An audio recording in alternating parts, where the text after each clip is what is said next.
Tonight, we follow up our coverage on the Hong Kong protests with a look at what Beijing and the government of Xi Jinping is really doing here. Yesterday, President Trump, in what seemed like a kind of an odd tweet, right? Coming from the White House especially, he revealed what he referred to as U.S. intelligence that he wanted to share with the American people. Mr. Trump announced that China was moving its troops to the border and that everyone should remain calm. Is that what China will really do? Well, it's certainly an option that China could use troops to go in there to bust up the protest. After all, countries, including our own, often use military or militarized police units to put down protests when they get violent. Look at these pictures. Several thousand guard troops were sent to Ferguson, Missouri to take on protesters there. Those are National Guard. They were deployed in Iraq prior to being in Ferguson. 2,200 more troops were also sent into Baltimore to quell what was essentially a racial unrest against the police there. Again, troops. So it should come as no surprise that China could end up doing the same. But in the meantime, the approach that China seems to be taking is not about confrontation, but rather attrition. This is fascinating. And this is very underreported, which is why we wanted to share this with you. What China's doing is it is indirectly cracking down on businesses who allow employees to protest. Citizens groups are, according to reports, being encouraged to boycott businesses that are taking part in any way in these protests. Universities, public institutions are also being pressured. See, the goal that Beijing seems to be setting is to make sure there is a cost for protesting, possibly even losing one's job. It is, interestingly enough, a market-driven and somewhat, ironically, capitalistic approach to dealing with protest. I guess what they're saying is, look, you want to protest? Fine, do it if you may, but it could cost you in your pocketbook, or it could cost you your business. From the Beijing perspective, and for many on the mainland, they see the protesters as biting the hand that feeds them. They say, look, we've helped create an economy that we feel has delivered economic advancements, even for some of you who are protesting. That's their perspective. This is fascinating. For more on China's tense situation regarding not just really Hong Kong, but its trade war with the United States, we take you now live to Shenzhen. That is where our correspondent, Sarah Montes de Oca, is on special assignment for us. Sarah, I want to begin with something that happened with John Bolton. Today, John Bolton, the National Security Advisor for the President, he was attacking Huawei today and trying to convince the UK, among others, to cut all ties with this giant Chinese tech company. What's the reaction there?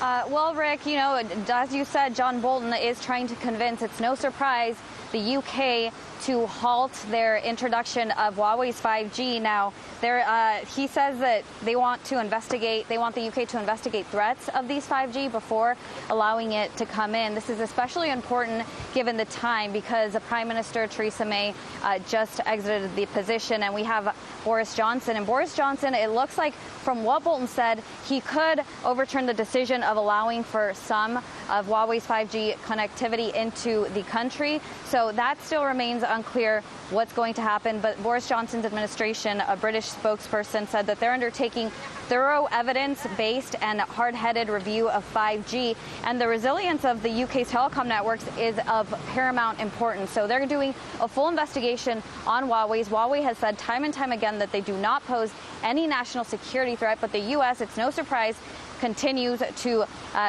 try to convince its allies, like the UK, to refrain from allowing 5G to enter their country.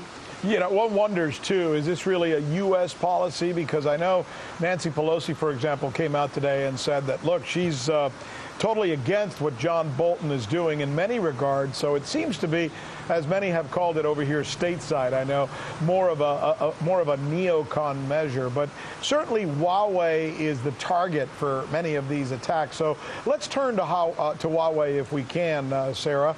Huawei, are they feeling the burn from these U.S. attacks, or are they simply moving forward over there?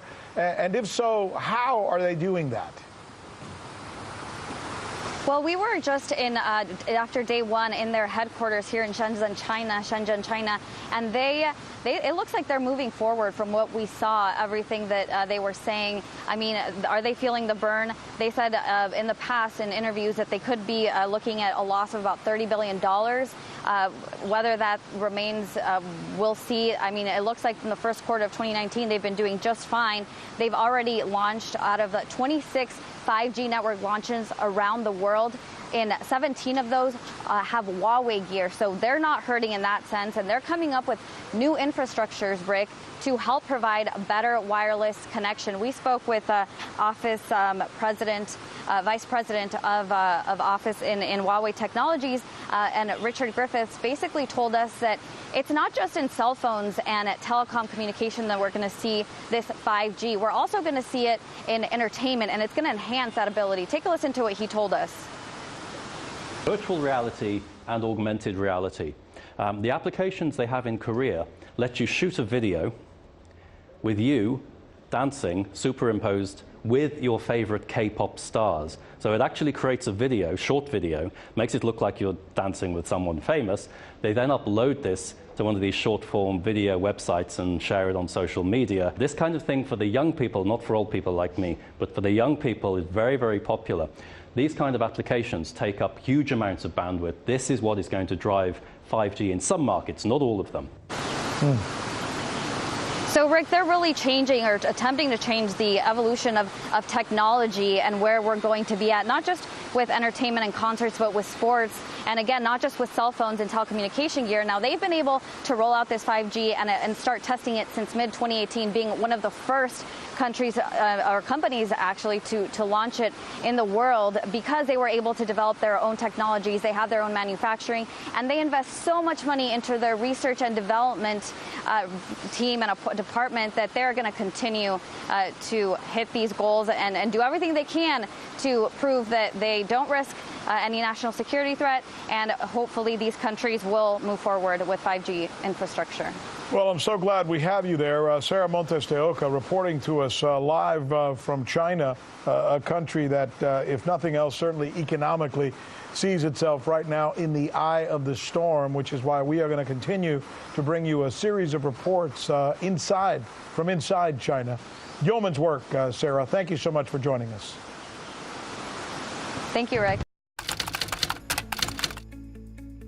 So you haven't heard that we're the ones covering the stories that you won't see covered anywhere else? In Venezuela, Kazakhstan, let's go to Hong Kong.